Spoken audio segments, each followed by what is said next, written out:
Hello student, तो आज हम करने वाले हैं क्लास 8 का मैथ, जिसमें हम करने वाले हैं आज शून्य तथा एक परिमेय संख्या के रूप में और इनके प्रगुण।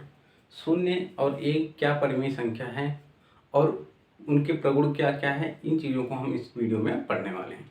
तो इसके पहले वाले वीडियो में हमने आपको बताया था कि परिमेय संख्या का गुणा कैसे करते हैं, परिमेय संख्या के गुणा के संक्रिया के प्रगुण क्या है। इसके बाद हमने आपको बताया था अभ्यास 1E। इसके बाद ये टॉपिक आता है कि शून्य और एक परिमेय संख्या और उनके प्रगुण। तो शून्य क्या एक परिमेय संख्या है, इस वीडियो में हम जानेंगे क्या शून्य एक परिमेय संख्या है या एक परिमेय संख्या है। इन दोनों चीज़ों को हम जानेंगे, फिर बारी बारी से पढ़ेंगे इनके प्रगुण क्या होते हैं, फिर इसके प्रगुण क्या होते हैं। तो सबसे पहले हम शून्य के प्रगुण पढ़ेंगे, शून्य के बारे में पढ़ेंगे। शून्य क्या एक परिमेय संख्या है, इसके बाद हम पढ़ेंगे एक के प्रगुण के बारे में। तो सबसे पहले हम पढ़ लेते हैं शून्य एक परिमेय संख्या के रूप में। सबसे पहले हम क्या पढ़ते हैं, शून्य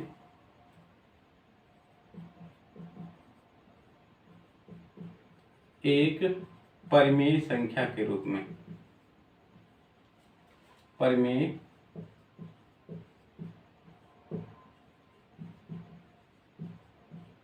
संख्या के रूप में, शून्य एक परिमेय संख्या के रूप में। तो यहाँ पे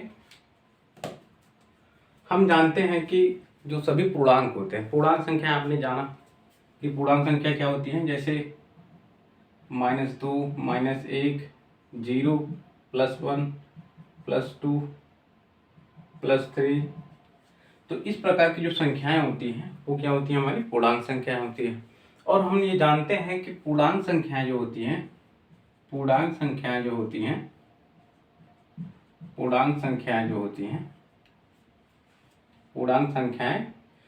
हैं वो क्या होती हैं, वो परिमेय संख्या होती हैं, परिमेय संख्या होती है। पूर्णांक संख्याएं जो होती हैं वो क्या होती हैं, परिमेय संख्या होती हैं। तो पूर्णांक संख्याएं अगर परिमेय संख्या होती हैं, ये चीजें आपको पता है, तो पूर्णांक संख्याओं में ये सभी संख्याएं आती हैं, ये सभी पूर्णांक हैं। तो हम यहाँ पे कह रहे हैं कि पूर्णांक संख्याएं परिमेय संख्या होती है, ये चीज होती है, ये चीज हमने पढ़ा है। अगर पूर्णांक संख्याएं परिमेय संख्या होती है तो पूर्णांक में यहाँ पे देखिए शून्य भी आता है। तो यहाँ से हमें क्या पता चलता है कि शून्य भी एक क्या है, परिमेय संख्या है। यहाँ से हमें क्या पता चलता है, शून्य भी एक क्या है, परिमेय संख्या है। तो यहाँ से पता चलता है कि शून्य एक परिमेय संख्या है। इतनी चीज आपको क्लियर है। और हमने परिभाषा भी पढ़ा था कि परिमेय संख्या की परिभाषा जो होती है, परिमेय संख्या की परिभाषा क्या पढ़ा था कि ऐसी संख्या जिसे हम p/q के रूप में लिख दें, p/q के रूप में लिख दें।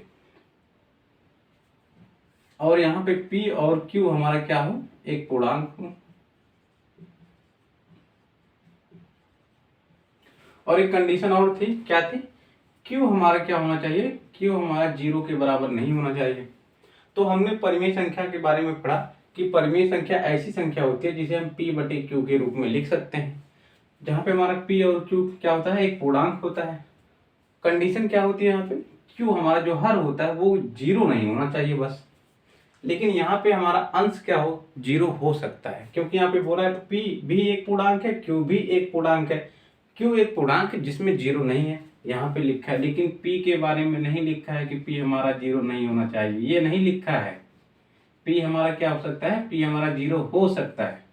तो अगर हमारा p 0 हो सकता है तो यहाँ से हम 0/q लिख सकते हैं। इतनी चीजें आपको क्लियर है। अगर हम 0/q के रूप में लिख सकते हैं, यहाँ पे ये क्या पूर्णांक है, ये क्या है, पूर्णांक है। और हर क्या है, हमारा हर भी एक पूर्णांक है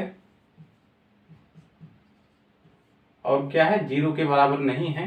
तब ये हमारा 0 क्या हो जाएगी, ये परिमेय संख्या हो जाएगी, क्योंकि हमने 0 को क्या लिख दिया, p/q के रूप में लिख दिया। अब अगर इसको सॉल्व करेंगे, यानी 0 में अगर किसी भी संख्या या किसी भी पूर्णांक से भाग लगाएंगे तो उसका मान कितना आएगा, 0 ही आएगा। तो जीरो को हम किसके रूप में लिख दिया, जीरो को हमने लिख दिया पी बटे क्यू के रूप में लिख दिया।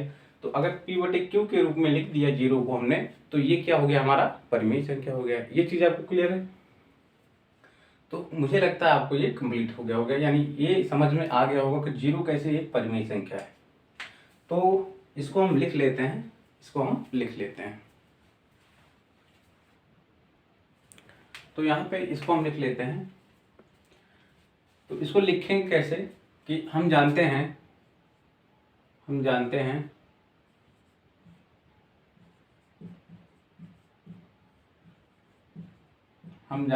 कि प्रत्येक पूर्णांक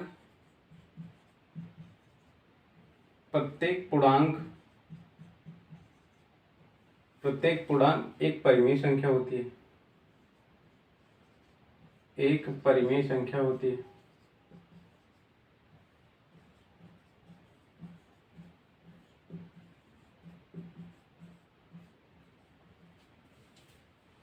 तो हम ये जानते हैं, हम ये भी जानते हैं कि जीरो भी एक पूर्णांक है। हम यह भी जानते हैं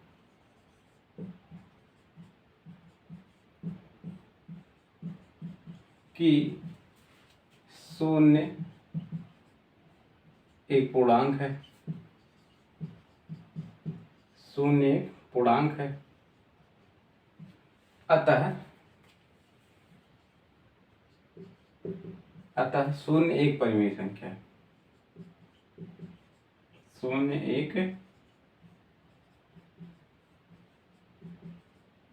परिमेय संख्या है। तो यहां से हमें क्या क्लियर होगा,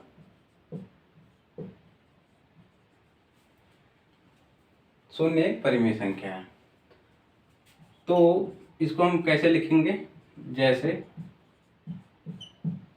0/1, 0/2, 0/3, 0/5, 0/1, 0/7 इत्यादि।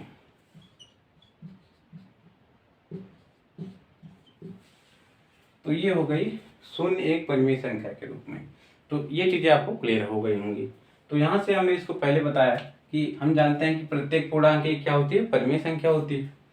तो हम ये भी जानते हैं कि शून्य भी हमारा क्या होता है, एक पूर्णांक होता है। और हमने ये भी जान रखा है कि पहली लाइन में कि पूर्णांक परिमेय संख्या होती है और शून्य एक पूर्णांक होता है, अतः शून्य भी एक परिमेय संख्या है।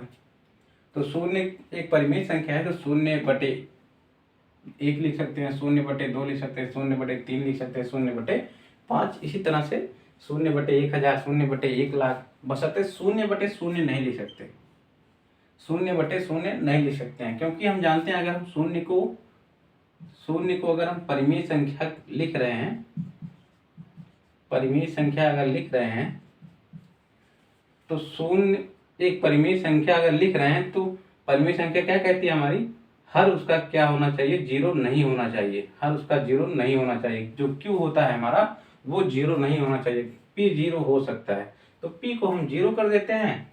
अगर हम पी को जीरो कर देते हैं और हर कोई भी संख्या ले लेते हैं, मान लीजिए आप कह रहे हैं 1000 ले लेते हैं, तो जीरो में 1000 से भाग लगाएंगे तो कितना आएगा, जीरो आएगा। तो 0/1,00,000 के क्यू का मान कुछ भी ले लीजिए, जीरो का मान 1 ले लीजिए, क्यू का मान 1 ले लीजिए, क्यू का मान 2 ले लीजिए, क्यू का मान 3 ले लीजिए, क्यू का मान 5 ले लीजिए। तो इसका जो मान आएगा, लेकिन हमारा पी क्या होना चाहिए, पी जीरो होना, तभी तो हम कहेंगे इसको हम 0/1 के रूप में, 0/2 के रूप में, 0/3 0/5 के रूप में लिख दें। तो इसको जब सॉल्व करेंगे तो इसका मान क्या आएगा, जीरो आएगा। तो जीरो को हम 0/1 लिख सकते हैं। तो जीरो हमारा क्या हो जाएगा, एक परिमेय संख्या हो जाएगा। तो हमको लिखना कितना है, हमको बस लिखना इसके ऊपर का है। आपको समझाने के लिए मैंने ये सब आपको बताया, तो लिखना इसके ऊपर का है। बाकी जो आपको अच्छा लगे उसको आप नोट बना के अपनी नोटबुक में अलग से लिख लीजिएगा। तो इसको आप नोट डाउन करें, फिर इसके प्रगुण पढ़ते हैं। अब यहाँ पे देखिए शून्य के हम प्रगुण पढ़ेंगे। शून्य एक परिमेय संख्या के रूप में हमने इसको कंप्लीट कर लिया। उसके नीचे आता है शून्य के प्रगुण। शून्य के प्रगुण में 2 प्रगुण आते हैं, जिसमें हम पढ़ेंगे योग का तत्समक अवयव। शून्य को हम योग का तत्समक अवयव भी कहते हैं। जिसकी एक प्रगुण है, शून्य का एक प्रगुण है योग का तत्समक अवयव। शून्य को हम योग का तत्समक अवयव कहते हैं। क्यों कहते हैं? क्योंकि जैसे जैसे आप दर्पण में अपना चेहरा देखते हैं, जैसे शीशे में आप अपना चेहरा देखते हैं, तो शीशे में जब आप चेहरा देखते हैं तो आपकी ही वस्तु दिखाई देती है, यानी आपका ही चेहरा दिखाई देता है। अगर आप शीशे में इसको देखेंगे तो यही वस्तु दिखाई देगी। शीशे में अगर आप अपना हाथ देखेंगे तो आपका हाथ ही दिखाई देगा। उसी तरह से शून्य में अगर ये शून्य है, शून्य में अगर कोई भी परिमेय संख्या जोड़ देते हैं, कोई भी परिमेय संख्या जोड़ देते हैं तो वही परिमेय संख्या हमें प्राप्त होती है। शून्य में अगर हम कोई भी परिमेय संख्या जोड़ें तो हमें वही परिमेय संख्या प्राप्त होती है। या फिर किसी भी परिमेय संख्या में अगर हम शून्य को जोड़ें तो हमें वही परिमेय संख्या प्राप्त होती है। जिस तरह हम शीशे में अपना चेहरा देखते हैं तो हमें अपना चेहरा ही दिखाई देता है, या कोई वस्तु देखते हैं तो वही वस्तु दिखाई देती है। उसी तरह अगर हम शून्य में कोई भी परिमेय संख्या जोड़े तो हमें वही परिमेय संख्या प्राप्त होती है। तो इसी गुण के कारण इसे हम योग का तत्समक अवयव कहते हैं। किस गुण के कारण? कि अगर शून्य में हम कोई भी परिमेय संख्या जोड़े तो वही परिमेय संख्या प्राप्त होती है, या फिर परिमेय संख्या में अगर हम शून्य को जोड़ते हैं तो हमें वही परिमेय संख्या प्राप्त होती है। जैसे यहाँ पे आपको अगर दे दिया जाए जीरो में आप 4/3 को जोड़िए, तो जीरो में जब भी आप 4/3 को जोड़ेंगे तो आपको क्या प्राप्त होगा? 4/3 प्राप्त होगा। तो यहाँ पे जब भी जीरो को हमने 4/3 में जोड़ा तो 4/3 प्राप्त हुआ। या फिर आप 4/3 में आप जीरो को जोड़िए तब भी आपको 4/3 ही प्राप्त होगा। तो इसी गुण के कारण इसे हम योग का तत्समक अवयव कहते हैं। तत्समक का मतलब वही परिमेय संख्या हमें प्राप्त हो जाए, वही संख्या प्राप्त हो जाए।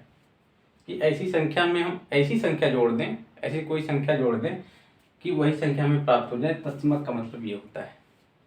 तो योग का तत्समक अवयव शून्य को हम किस लिए कहते हैं? क्योंकि हम शून्य में अगर कोई भी परिमेय संख्या जोड़ दें तो हमें वही परिमेय संख्या प्राप्त हो जाती है। तो इसको लिख लेते हैं। इसको लिखेंगे कैसे?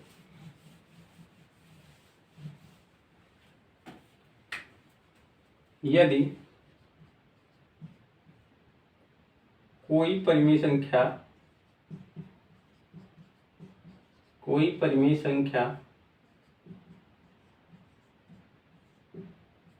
p/q है तो यदि कोई परिमेय संख्या p/q है तो p/q धन शून्य बराबर क्या हो जाएगा हमारा? p/q। क्योंकि अगर कोई भी परिमेय संख्या में शून्य को जोड़ते हैं तो हमें वही परिमेय संख्या प्राप्त होती है। ये होता है योग का तत्समक अवयव। इसीलिए इसमें कोई भी परिमेय संख्या जोड़ते हैं, इसीलिए तो वही हमें परिमेय संख्या प्राप्त हो जाती है। या फिर इसको हम इस तरह से लिख सकते हैं कि अगर शून्य में हम कोई भी परिमेय संख्या जोड़ दें तो हमें वही परिमेय संख्या प्राप्त हो जाती है। अगर यहाँ पे शून्य में p/q को जोड़ते हैं तो p/q प्राप्त होता है, या फिर p/q में शून्य को जोड़ते हैं तब भी p/q प्राप्त होता है। तो यहाँ से लिख लेते हैं, इसी गुण के कारण किसके? शून्य के इसी गुण के कारण। यहाँ पे लिख लेते हैं शून्य के इसी गुण के कारण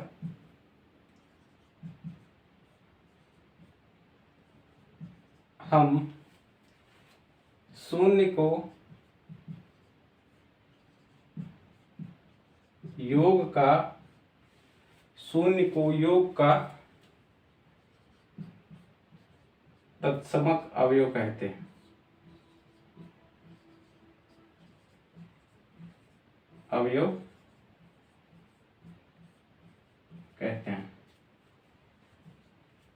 तो ये चीजें हो गई योग का तत्समक अवयव, यानी शून्य को योग का तत्समक अवयव कहते हैं। अब इसको आप नोट डाउन कर लीजिए, फिर बढ़ते हैं आगे। अगला प्रयोग क्या है इसका? अब यहाँ पे देखिए अगला प्रयोग क्या है हमारा, कि किसी भी परिमेय संख्या में शून्य का गुणा। जब किसी भी परिमेय संख्या में शून्य का गुणा करते हैं तो हमें शून्य प्राप्त होता है। जैसे यहाँ पे आपने पढ़ा होगा कि 4 × 3 तो हमें क्या प्राप्त होगा? शून्य प्राप्त होगा। या 4/3 में अगर शून्य का गुणा करें तो शून्य प्राप्त होगा, या फिर 7/11 में अगर हम शून्य का गुणा करें तो शून्य प्राप्त होगा। ये आपने पढ़ रखा होगा। तो यही प्रगुण यहाँ पे पढ़ने वाले हैं। किसी भी परिमेय संख्या में शून्य का अगर गुणा करते हैं तो हमें गुणनफल क्या प्राप्त होता है? शून्य प्राप्त होता है। अगर हम किसी भी परिमेय संख्या में शून्य का गुणा करते हैं तो गुणनफल हमें क्या प्राप्त होता है? शून्य प्राप्त होता है। तो इसी चीज को यहाँ पे लिख लेंगे, यहां से लिख लेते हैं। किसी भी परिमेय संख्या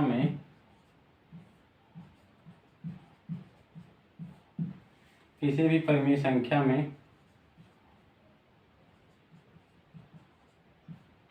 शून्य का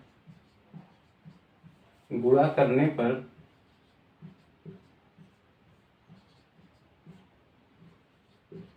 हमें गुणनफल शून्य प्राप्त होता है। शून्य प्राप्त होता है।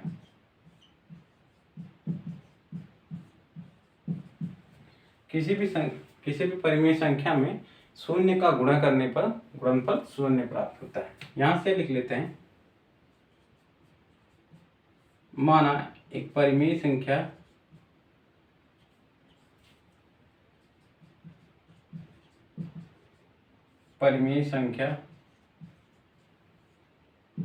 P/Q है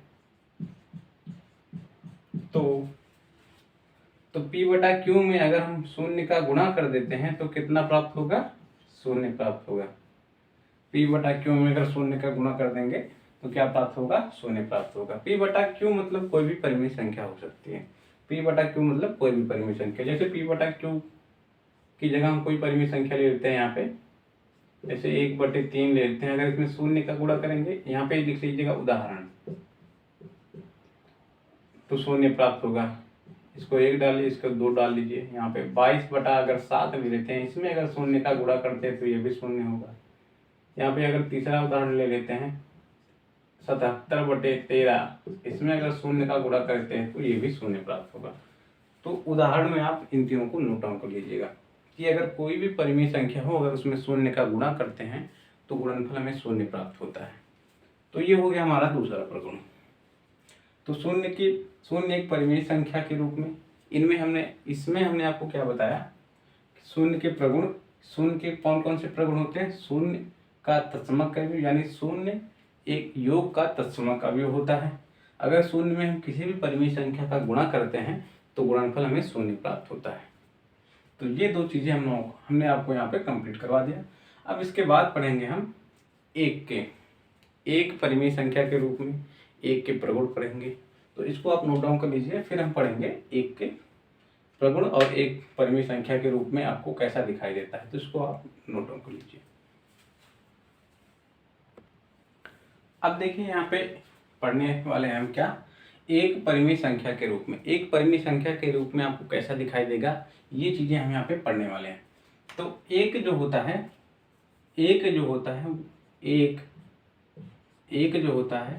वो एक पूर्णांक होता है। एक जो होता है वो क्या होता है? एक पूर्णांक होता है। अगर एक पूर्णांक होता है तो हम जानते हैं कि प्रत्येक पूर्णांक क्या होता है? एक परिमेय संख्या होता है। तो यहां से लिख लेते हैं, प्रत्येक पूर्णांक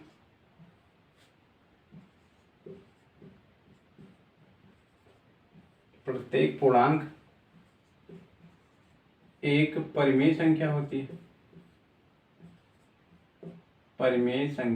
है। प्रत्येक पूर्णांक एक परिमेय संख्या होती है।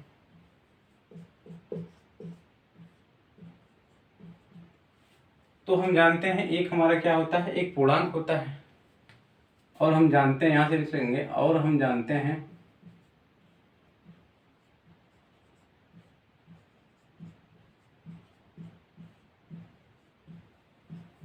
कि एक पूर्णांक है।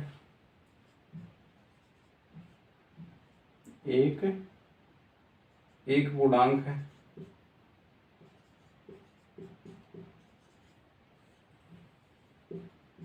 अगर एक पूर्णांक है और प्रत्येक पूर्णांक एक परिमेय संख्या होती है तो हमारा एक क्या हो जाएगा, एक एक परिमेय संख्या हो जाएगी। तो यहां से हम क्या लिख देंगे, अतः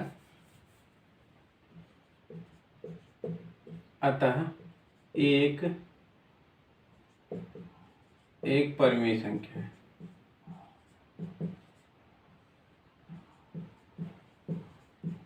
अतः एक परिमेय संख्या है, या इसको रहने दीजिए, अतः एक परिमेय संख्या है। तो एक को परिमेय संख्या के रूप में लिखेंगे कैसे? हम तो यहाँ पे जान चुके हैं कि एक क्या है, एक परिमेय संख्या है, लेकिन एक को लिखेंगे कैसे परिमेय संख्या के रूप में? तो एक को हम यहाँ पे लिख सकते हैं,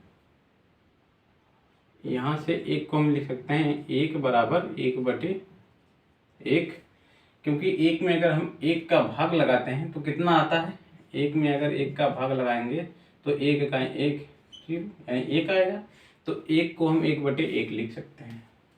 अच्छा, यहाँ पे एक बटे एक लिख सकते हैं, और क्या लिख सकते हैं, दो बटे दो भी लिख सकते हैं, क्योंकि अगर हम दो में दो का भाग लगाएं तो दो का नम दो, एक, कितना आया, एक आया।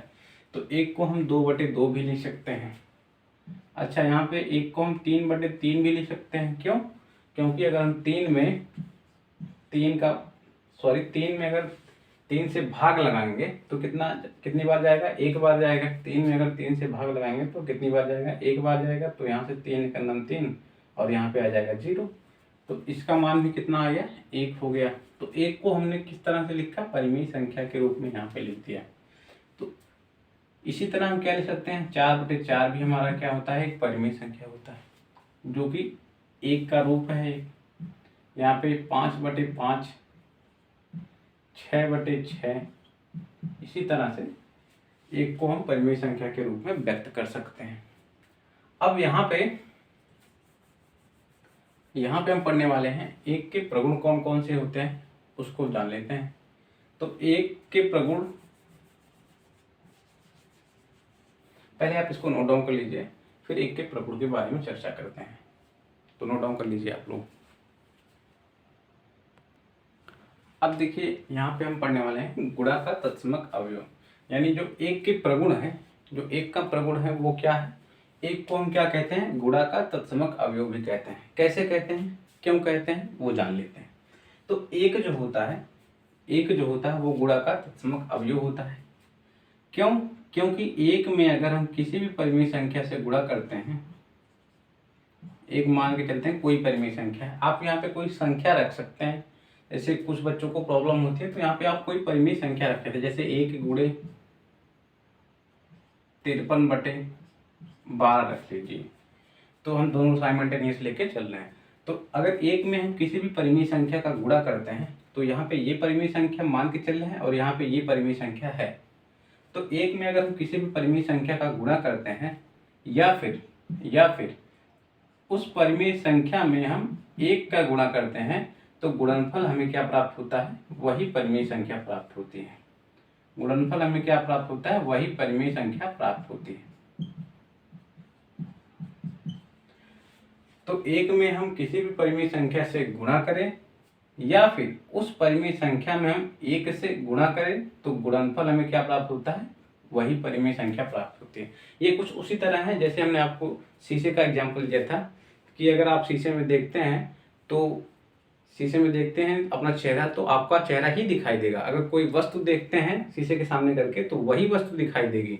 अगर कोई, जैसे आपका हाथ सामने कर रहे हैं शीशे के, तो वही वस्तु यानी वही हाथ आपका दिखाई देगा।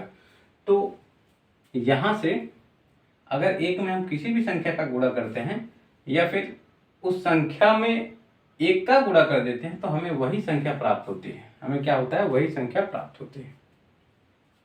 तो इसको लिख लेते हैं, किसी परिमेय संख्या में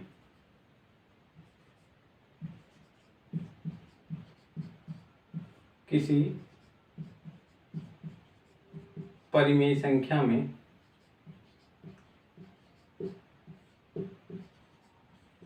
किसी परिमेय संख्या में अगर एक का गुणा किया जाए या किसी परिमेय संख्या में एक से गुणा करने पर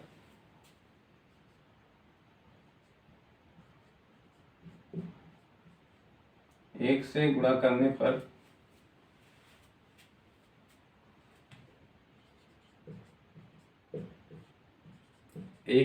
करने पर तथा यहाँ पे देखिए किसी परिमेय संख्या में 1 से गुणा करने पर तथा उस परिमेय संख्या में या 1 में उस परिमेय संख्या से गुणा करने पर गुणनफल में वही परिमेय संख्या प्राप्त होती है।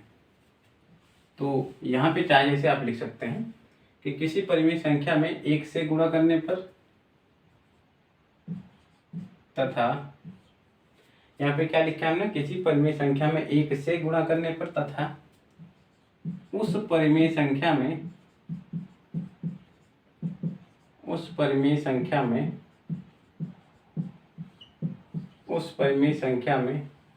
1 से गुणा करने पर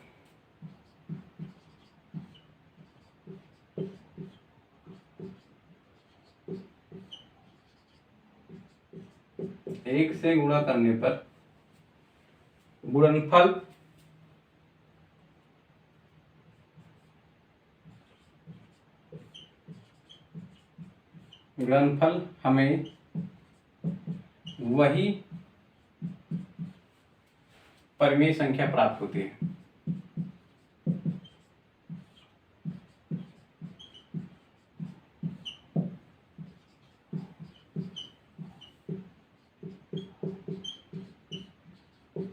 गुणनफल में हमें वही परिमेय संख्या प्राप्त होती है।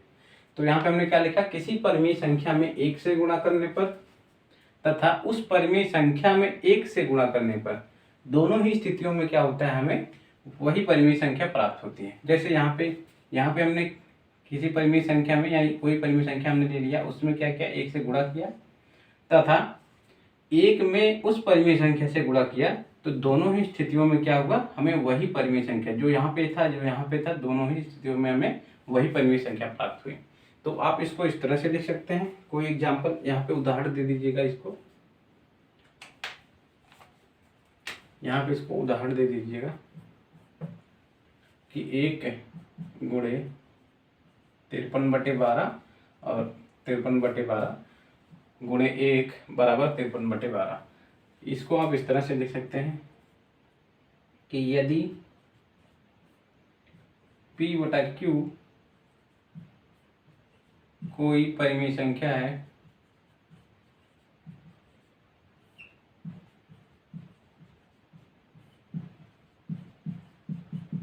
तो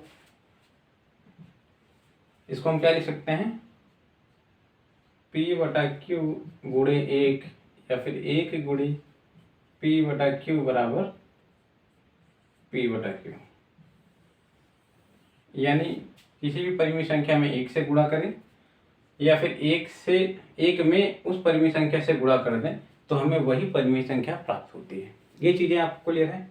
और इसको हम और क्या लिख सकते हैं, हम यहाँ पे लिख देंगे, नीचे इसके लिखेंगे, यहाँ पे लिख लेते हैं। यहाँ पे क्या लिखेंगे, इसी गुण के कारण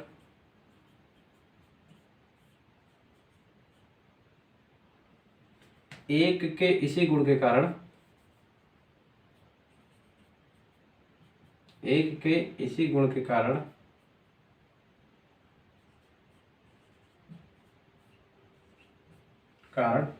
इसे गुणा का तत्समक अवयव कहते हैं।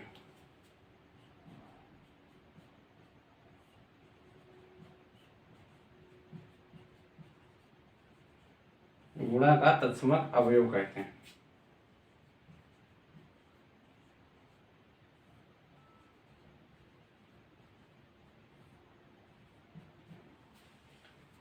तो एक के इसी गुण के कारण हम क्या कहते हैं, इसे गुणा का तत्समक अवयव कहते हैं। तो इस वीडियो में यहीं तक, मिलते हैं आपसे नेक्स्ट वीडियो में। नेक्स्ट वीडियो में हम आपको करवाएंगे कि परिमेय संख्या के गुणात्मक प्रतिलोम या प्रतिलोम, परिमेय संख्या के प्रतिलोम क्या होते हैं, जैसे योज्य प्रतिलोम क्या होता है, गुणात्मक प्रतिलोम क्या होता है, ये सब आपको वहाँ पे करवाने वाले हैं। तो वीडियो पसंद आए तो लाइक कीजिएगा, शेयर कीजिएगा, सब्सक्राइब कीजिएगा। थैंक यू, मिलते हैं नेक्स्ट वीडियो में।